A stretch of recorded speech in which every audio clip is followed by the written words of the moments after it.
اس کے بارے میں بھی روایات میں آتا ہے تہجد کی نفل کے بعد جس نفل کی اہمیت ہے وہ ظہر سے پہلے کی 4 رکعت ہے، اس لیے اسے بھی اہتمام سے ادا کرنا چاہیے۔ چنانچہ اس سنت کے بارے میں بھی فقہا نے لکھا ہے یہ سنت شرعاً 4 رکعت ایک سلام سے ہی ثابت ہے۔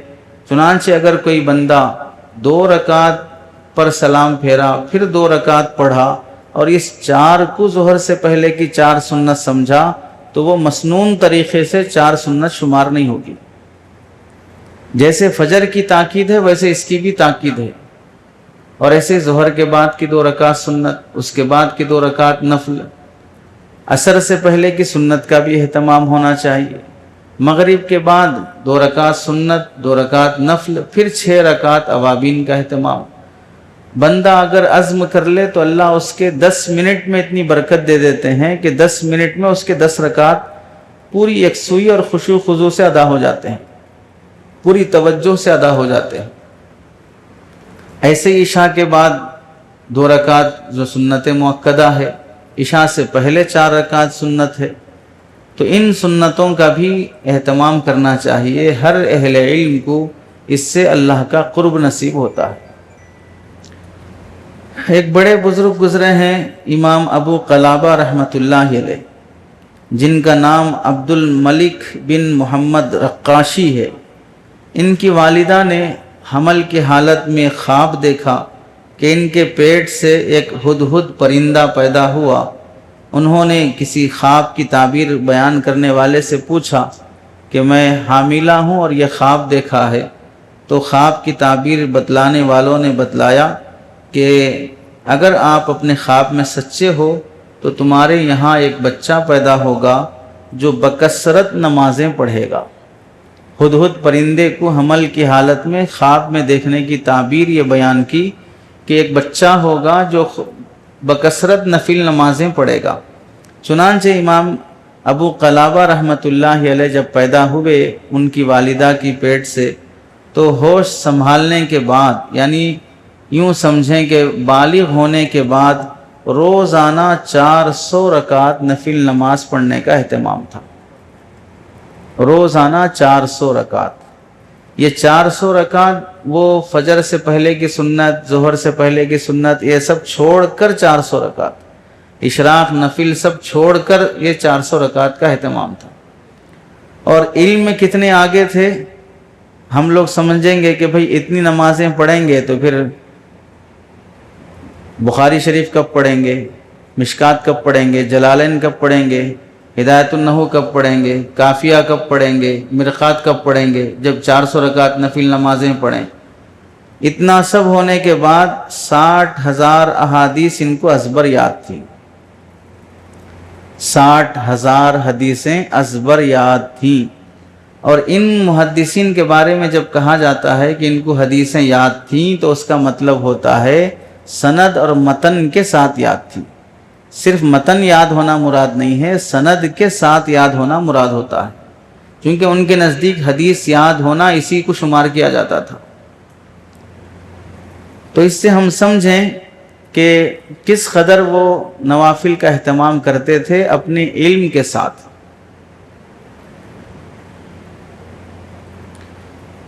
ترغیب کے طور پر دیکھ لیں، مرد تو مرد، عورتوں کا حال کیا تھا۔ حبیبہ ادویہ رحمۃ اللہ علیہا عشاء کی نماز پڑھ کر فارغ ہوتی، اپنے کپڑوں کو اس طرح لپیٹ کر چھت پر کھڑی ہو جاتی۔ کوئی آدمی زمین کھودنے کے لیے یا دیوار بنانے کے لیے میستری اپنے کپڑوں کو سمیٹ لیتا ہے کہ مجھے اب 1 گھنٹے 2 گھنٹے تک کچھ کام کرنا ہے، اس طرح جیسے کوئی بندہ آستین چڑھا کر کسی کام کے لیے آتا ہے، ویسے ہی اپنے آپ کو تیار کر لیتی اور نماز میں کھڑی ہو جاتی۔ لمبی رکعت، لمبا رکوع، لمبا سجدہ، لمبا قاعدہ، پھر اس کے بعد اللہ کے بارگاہ میں عین تہجد کے وقت ان کی نماز ختم ہوتی اور اللہ سے دعا کرتی کہ اللہ ستارے چھٹ گئے، لوگ سو گئے، بادشاہوں نے اپنے دروازے بند کر لیے، ہر شخص اپنے محبوب کے ساتھ تنہائی میں چلا گیا، میں تیرے سامنے کھڑی ہوں، یہ کہہ کر نماز شروع کرتی اور ساری رات نماز پڑھتی۔ صبح صادق ہوتی، تہجد کا وقت ہوتا تو کہتی اے اللہ تیری رات ختم ہو گئی، دن روشن ہونے کو ہے، کاش مجھے یہ معلوم ہوتا کہ میری رات کی نفلیں تو نے قبول کر لی ہے تو میں اپنے آپ کو مبارکبادی دے لیتی کہ مبارک ہو کہ تیری عبادت قبول ہو گئی۔ اور اگر یہ معلوم ہو جائے کہ آپ نے میری نفلیں رد کر دی ہیں تو میں اپنے آپ کی تعزیت کر لیتی کہ افسوس ہے تم پر کہ تمہاری عبادت قبول نہیں کی گئی۔ پھر اس کے بعد کہتی تیری عزت کی قسم میں ہمیشہ ہر رات اسی طرح عبادت میں گزاروں گی، تیری عزت کی قسم اگر تو نے مجھے اپنے دروازے سے دھکیل دیا تب بھی تیرے کرم اور تیری بخشش کا جو حال مجھے معلوم ہے اس کی وجہ سے تیرے در سے نہیں ہٹوں گی اور یہیں پڑی رہوں گی۔ مطلب یہ ہے کہ رد کر دیے جانے کا اگر علم ہو تو میں نفلیں پڑھنا چھوڑ دوں، ایسا نہیں ہے۔ اگر میری نفلیں قبول نہ ہونے کا علم ہو تو بھی میں پڑھتی ہی رہوں گی، کیونکہ تیرے در کے علاوہ کوئی در نہیں ہے۔ یہ عورتوں کا حال تھا، گھر میں رہنے والی اپنے کام کاج کے ساتھ، اور ہم مسجد میں رہتے ہیں، اللہ کے گھر میں رہتے ہیں، اس کے دین کے علم کے حصول میں ہیں، اور ہماری حالت یہ ہے کہ ہفتے بھر میں ایک تہجد نصیب نہ ہو، ہفتے بھر میں ایک اشراق نصیب نہ ہو، ہفتے بھر میں ایک چاشت اور اوابین نصیب نہ ہو، ہفتے بھر میں مہینے بھر میں ایک صلاۃ التسبیح نصیب نہ ہو۔ تو پھر جن عورتوں کو ہم سمجھتے ہیں کہ بھئی یہ جاہل رہتی ہیں، ان پڑھ رہتی ہیں، بے شرم بے حیا رہتی ہیں، ایسی خواتین کے بھی منہ دکھانے کے قابل وہ لوگ نہیں رہیں گے جو بڑے مفتی صاحب، بڑے عالم صاحب، بڑے خطیب صاحب، بڑے مصنف صاحب کہلاتے ہیں، وہ بھی انہیں منہ دکھانے کے قابل نہیں رہیں گے، جو اپنی معرفت اور اپنے تعلق مع اللہ کی وجہ سے عند اللہ جو مقام رکھتی ہیں، اور یہ صرف اپنے علوم کے بل بوتے پر جس خوش فہمی میں مبتلا ہیں وہ ان کے جوتیوں کے بھی قابل نہیں رہیں گے۔ پھر عمل جب بندے کے اندر نہیں ہوتا ہے تو علم اسے بوجھ لگتا ہے، وہ علم سے بیزار ہو جاتا ہے، علماء سے بیزار ہو جاتا ہے۔ ایک عالم دوسرے عالم سے بیزار اپنی بدعملی کی وجہ سے ہوتا ہے کہ جب وہ بدعمل ہے تو دوسرے علماء سے نفرت کرے گا۔ عمل والا علم والے سے کبھی نفرت نہیں کرتا، اسے معلوم ہے میرے عمل کی بنیاد اصل میں علم ہے، یہی میرا سبب بنا ہے میرے باعمل بننے کا۔ دوسرا کام جس کا اہتمام ہونا چاہیے،